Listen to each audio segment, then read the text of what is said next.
আল্লাহ রাব্বুল আলামিন সূরা তাওবার 122 নং আয়াতে বলেন, ফালা আউযু বিল্লাহি মিনাশ শাইতানির রাজিম, বিসমিল্লাহির রহমানির রহিম, ফালাউলা নাফারা মিন কুল্লি ফিরকাতিন মিনহুম তায়ফাতুল লিয়াতাফাক্কাহু ফিদ-দীন ওয়া লিয়ুনযিরু কওমাহুম ইযা রাজাউ ইলাইহিম লাআল্লাহুম ইয়াহযারুন। হে মুসলমানের সমাজের লোকেরা, যে সমাজে মুসলমান থাকো, তোমাদের প্রত্যেকটা গ্রাম থেকে, বাড়ি থেকে, ঘর থেকে কিছু মানুষ কেন শিক্ষার জন্য বেরিয়ে পড়ো না? কেন বেরিয়ে পড়ছো না? কথাটা কিন্তু যেমন তেমন আদেশ না।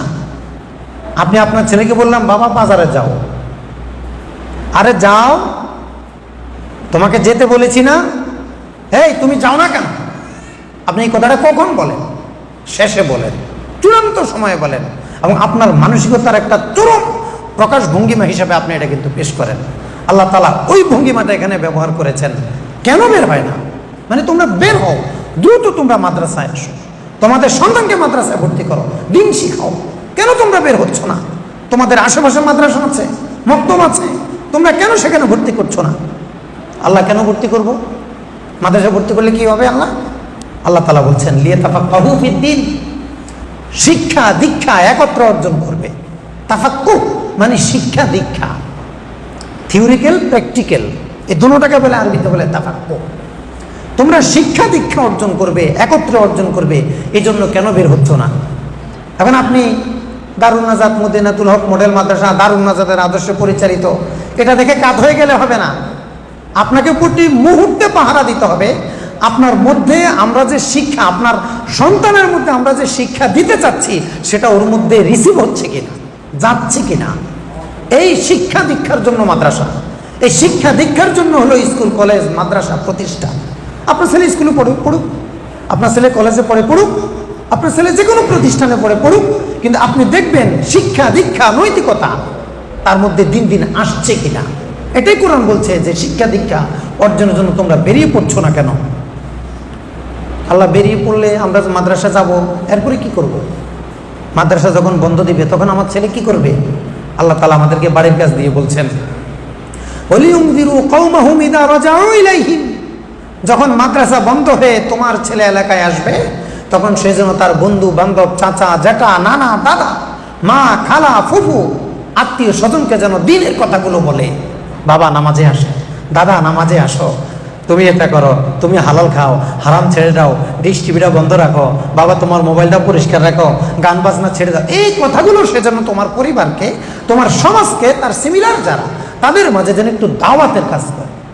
ওয়ালিয়ুনযিরু কওমাহুম ইযা রাজাউ ইলাইহিম, মাদ্রাসায় শিখবে, সমাজে ছড়াবে, লাআল্লাহুম ইয়াহযারুন। যদি সত্যি সত্যি তুমি দিন শিখে থাকো, ইলমে দ্বীনের নূর যদি তোমার মধ্যে থাকে, তাহলে এই সমাজের মানুষগুলো ভালো হয়ে যাবে, সচেতন হয়ে যাবে, গুনার ব্যাপারে তারা সচেতন হয়ে যাবে। এখন আমাদের শিক্ষার্থীরা মনে করছে মাদ্রাসা বন্ধ দিয়েছে, খাবো, ঘুমাবো, খেলবো, এটাই তো কাজ। হ্যাঁ, এটা যেমন কাজ, তোমার আরেকটা কাজ আছে। তোমার আম্মুকে কোরআন তেলাওয়াত শোনাতে হবে, তোমার আব্বুকে মাসলা মাসাইল শেখাতে হবে, তোমার আম্মুকে কসাসুন নবীন শেখাতে হবে, নবী ওলিদের ঘটনা শেখাতে হবে, এই দেশে কিভাবে ইসলাম এসেছে, ওই মানুষগুলোর চরিত্র কেমন ছিল, এটা তুমি শিখাতে হবে। কোরআনে কারীমের যে ঘটনাগুলো আছে, কসাসুল কোরআন, এগুলো তুমি বলতে হবে। তাহলে তোমার মা বাবার হক, সমাজের হক, প্রতিবেশীর হক তুমি আদায় করবে। দেখেন কোরআন শিক্ষাকে কিভাবে গুরুত্ব দিয়েছে। বলছে তোমরা বেরিয়ে পড়ো, মাদ্রাসায় থাকো।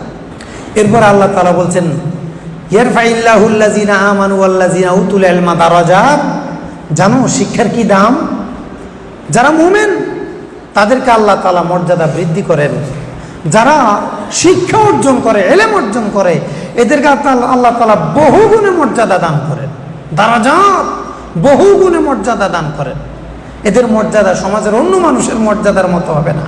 এজন্য আল্লাহ তাআলা অন্য আয়াতে বলছেন, কুল হাল ইয়াস্তাবিল্লাযিনা ইয়ালামুন ওয়াল্লাযিনা লা ইয়ালামুন। যার মধ্যে শিক্ষা আছে আর যার মধ্যে শিক্ষা নেই, এই দুই জাতি কি সমান? যার মধ্যে শিক্ষা আছে, যার মধ্যে শিক্ষা নেই, এই দুইটা কি সমান? একজনে কলা খেয়ে রাস্তার উপরে ছোকলা ফেলে চলে গেল, আর একজন এসে ছোকলাটা রাস্তার পাশে ফেলে দিল, এই দুইজন কি সমান? সমান না। একজনে শিক্ষিত, আরেকটা অশিক্ষিত। ভাই, মেট্রিক পাস করলে, এমএ পাস করলে, বিসিএস দিলে, ডাক্তার ইঞ্জিনিয়ার হলে, মন্ত্রী সচিব হলে, এটাকে শিক্ষিত বলে না। যদি সেটাই শিক্ষা হতো, আমার দেশের রড সিমেন্ট, রাস্তাঘাট, পাথর কণা, কারাগার, গরিবরা খায়, অশিক্ষিতরা খায়, না বর্ণ জ্ঞানের শিক্ষিতরা খায়? কি ভাই, একটা বাজেট যখন হয়, সরকারি একটা যখন বাজেট হয়, এটা কারা খায়? আপনার সমাজের কোনো মূর্খ লোক এখানে খুব একটা বড় ভাগ বসাতে পারে না। যারা সাধারণ রাজনীতিবিদ হালকা পাতলা ঠেকটু দিয়ে সামান্য কিছু খায়, ওগুলো দিয়ে ফেটে পাতে চলে। কিন্তু কলমের মারি যেটা, ওই মাইতে ভাই আপনি দিতে পারবেন না। আপনি ডাক্তার হয়েছেন, আপনি বর্ণজ্ঞান শিখেছেন, কিন্তু শিক্ষা অর্জন করেন নাই। দেখেন, ঔষধের দামের চেয়েও পরীক্ষার দাম, পরীক্ষার বিল, প্যাথোলজির বিল দিতে দিতে রুগীরা ক্লান্ত হয়ে যায়, ওষুধ কেনার টাকা থাকে না। ডাক্তারি ভিজিট 2000-1500 টাকা, আবার পরীক্ষা করাবেন, সেখান থেকে পাবে আবার 40%, 30%। আবার এগুলো আবার ডাক্তারকে দেখাবেন, প্রত্যেকটা রিপোর্টের জন্য 200 টাকা, 300 টাকা। ওরে বাবা, কয় টাকা দিয়ে কয় জায়গা দিয়ে টাকা কামাও, এত লাগে তোমা? এটা কি শিক্ষা? উনি হলো বর্ণজ্ঞানের ডাক্তার। প্রয়োজন ছাড়া পরীক্ষা দেওয়া না যায়, প্রয়োজন ছাড়া কোনো রোগীকে প্যাথোলজিতে পাঠানো এটা না যায়। হ্যাঁ, প্রয়োজন আপনি দিতে পারেন, সেখান থেকে অনেক রুচিহীন অশোভনীয় কাজে সমৃদ্ধ যারা নিয়মিত করে, তারা কিন্তু দেখেন আমাদেরকে হয়রান করে ফেলছে। সরকারি ডাক্তার কাছে, হাসপাতালে যাবেন, দেখার সময় নাই। ওই স্যারের কাছে একটু ক্লিনিকে যাবেন, দেখার সময় শেষই হয় না। আমরা শিক্ষকরা আবার ক্লাসে ঠিক মতো পড়া না, এই ধর লেখো, মনে করি এক্সারমান 2, হ্যাঁ এভাবে করবা, গেলাম।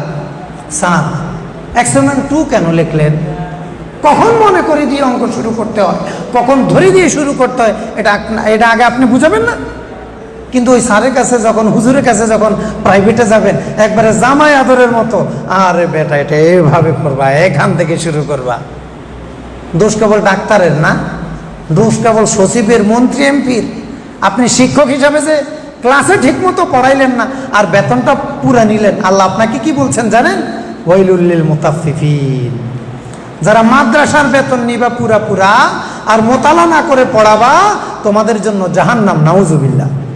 ওয়াইলুল লিল মুতাফফিফিন।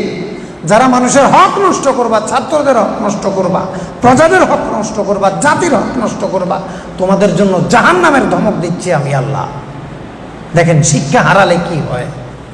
এই শিক্ষা হারাই কিন্তু আমরা এভাবে কিন্তু আমাদের সমাজকে নষ্ট করে ফেলছি। তাহলে আমরা দেখছি বর্ণজ্ঞানের নামে শিক্ষিত যারা, এরা যে পরিমাণ দেশ শোষণ করতে পারে, বর্ণজ্ঞানী নয় যারা, তারা এর অনেকটাই পারে না।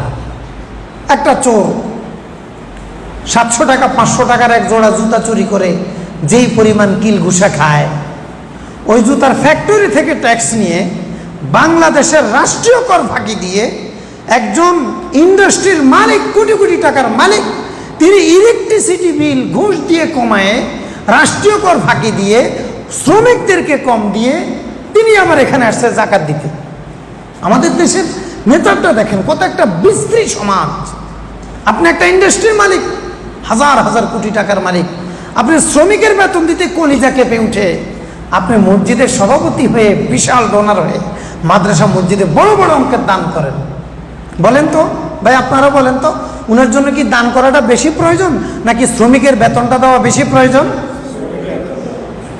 এই শ্রমিককে কম টাকা দিয়ে আপনি বেশি লাভ করে ব্যাংক থেকে টাকা এনে ঋণ খেলাপি করে, দেখেন কয় দিক দিয়ে তারা রাষ্ট্রকে সুচে খাচ্ছে। ব্যাংক থেকে টাকা এনে ঋণ খেলাপি বলে লস, কাগজপত্র বুঝায় অডিটরকে কিছু দিয়ে লস, এদিকে শ্রমিককে বেতন দিচ্ছে না, লস, ওদিকে ইন্ডাস্ট্রি আরেকটার কাজ ধরেছে, আবার নতুন করে লোন নিয়েছে, ব্যাংক দেউলিয়া, টাকা দিবে না মানে ম্যানেজারের বাবা এসে দিবে, একটা হেলো যখন আসবে আব্বা দুলাভাই বলে টাকা দিতে বাধ্য হবে, শেষ, ব্যাংক শেষ। মানে আপনি যখন সাধারণ মানুষ ব্যাংক থেকে টাকা উঠাতে বলেন, 1 কোটি টাকা উঠালে একদিন আগে বলতে হবে কি হয়েছে, তোমার টাকা কোথায় গেছে, ওগুলো আর বলে না, চুপচাপ থাকে ম্যানেজার আমাদের সাথে। এই যে দেখেন শিক্ষা হারাই ফেললে সমাজের কি একটা ভয়াবহ চিত্র চলে আসে। এজন্য যদি আমি শিক্ষিত হতাম, রোগীর হক নষ্ট করতাম না, আমি শিক্ষিত হলে ছাত্রের হক নষ্ট করতাম না, আমি শিক্ষিত হলে প্রজাদের হক নষ্ট করতাম না, আমি শিক্ষিত হলে কোনো মানুষের হক নষ্ট করতাম না। এটা হলো শিক্ষা, কোরআন এটা বলছে আমাদেরকে। তাহলে শিক্ষিত আর অশিক্ষিত কখনো কি না ভাই সমান না। এরপরে আল্লাহ তাআলা আমাদেরকে একটা দোয়া শিখালেন, যে নামাজ তো 5 বার পড়বা, রোজা তো 1 মাস রাখবা, সপ্তাহে 2 দিন, মাসে 3 দিন এভাবে রাখবা। শিক্ষার ক্ষেত্রে কি করবা বলো? রব্বি জিদনি ইলমা, আল্লাহ শিক্ষা আরো দাও, জ্ঞান আরো দাও, জ্ঞান আরো দাও। এটা কোনো 1 মাস না, এটা কোনো দিনে 5 বার না, এটা কোনো নির্দিষ্ট সময় না, এটা অনবরত চাইতে থাকো, নিতে থাকো, চাইতে থাকো, নিতে থাকো, এটার কোনো শেষ নাই। তুমি যতই নিবা নিজেকে ততই বোকা মনে হবে। এই জন্য যেই গাছে, এই যে এখন আম ধরতেছে, আম যেই গাছের মধ্যে আম ধরো ওই গাছের ডালগুলো দেখবেন এইভাবে নিচের দিকে ঝুঁকে থাকে, আর যেই গাছের আমগুলো পড়ে গেছে ওই গাছের ডালগুলো কিন্তু এইভাবে সোজা হয়ে দাঁড়ায় রয়েছে। যিনি শিক্ষিত তিনি বিনয়ী, যিনি শিক্ষিত তিনি পরোপকারী, যিনি শিক্ষিত তিনি সমাজের মানুষের প্রতিটি প্রাণীর হিতাকাঙ্ক্ষী। আজকে কিন্তু দেখেন শিক্ষা না থাকার কারণে আমরা কিন্তু এই নিয়ামতগুলো পাচ্ছি না। কি মাদ্রাসা শিক্ষা বলেন, কি স্কুল শিক্ষা বলেন, কি পারিবারিক শিক্ষা বলেন, এগুলো না থাকার আমরা কিন্তু এগুলো পাচ্ছি না। এজন্য আমরা বলছি কোরআনের শিক্ষা, এই আমাদের সমাজ বিজ্ঞানী শিক্ষা বিজ্ঞানীরা যা বলছে এরও বহু আগে কোরআন আমাদেরকে এগুলো রূপায়ণ করে দিয়েছে। রাসূল সাল্লাল্লাহু আলাইহি ওয়াসাল্লাম হাদিস শরীফে ইরশাদ করলেন, তলাবুল ইলমি ফারিদাতুন আলা কুল্লি মুসলিম, সকল মুসলমানের উপরে শিক্ষা অর্জন করা ফরজ। কার কতটুকু ফরজ? যার উপর নামাজ ফরজ হয়েছে তার জন্য নামাজের শিক্ষা, নামাজের জ্ঞান অর্জন করা ফরজ, নামাজের ইলম অর্জন করা ফরজ। যার উপর রোজা ফরজ, রোজার জ্ঞান অর্জন করা ফরজ। যার উপর হজ ফরজ, হজের জ্ঞান অর্জন করা ফরজ।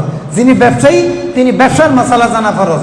যিনি চাকরিজীবী তিনি চাকরির মাসালা জানা ফরজ। যিনি রাজনীতিবিদ তিনি রাজনীতির মাসালা জানা ফরজ। যার উপর জাকাত ফরজ তার জন্য জাকাতের মাসালা জানা ফরজ। তলাবুল ইলমে ফারিদা, আপনাকে আপনার স্তরে জ্ঞান অর্জন করতে হবে, এই শিক্ষা অর্জন করতে হবে। শিক্ষা না থাকলে আপনার বর্ণ জ্ঞান আপনাকে কখনো উপকৃত করতে পারবে না।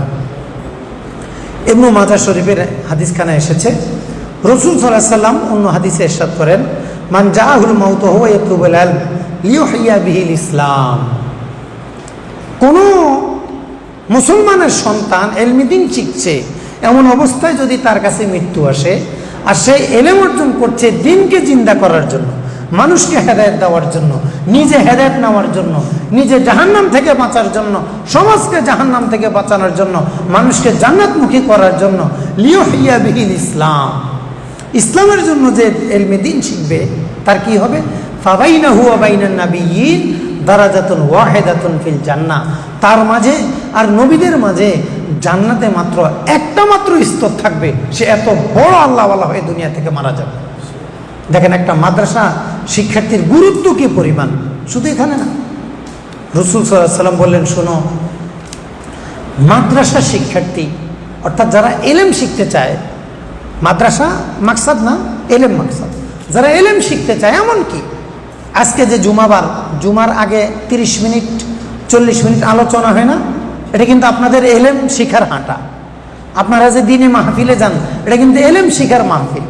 এই ইলম শিখার জন্য কেউ যদি রাস্তায় হাঁটে, ইন্নাল মালাইকাতা লা তাদাউ আজনিহাতাহা লিতালিবিল ইলমি রিদান, আল্লাহর ফেরেশতারা তাদের নূরের ডানাকে, যারা ইলম শিখতে চায় এই জন্য ইলমের দিকে হাঁটা শুরু করলো, তাদের জুতার নিচে, পায়ের নিচে ফেরেশতারা তাদের নূরের ডানাকে বিছিয়ে দেয়। আপনি যখন জুমা মসজিদে যান ইলম শিখার জন্য, আপনি একজন তলেবুল ইলম, আপনি মাদ্রাসার ছাত্র। আপনি যখন মাহফিলে যান আপনি তখন মাদ্রাসার ছাত্র।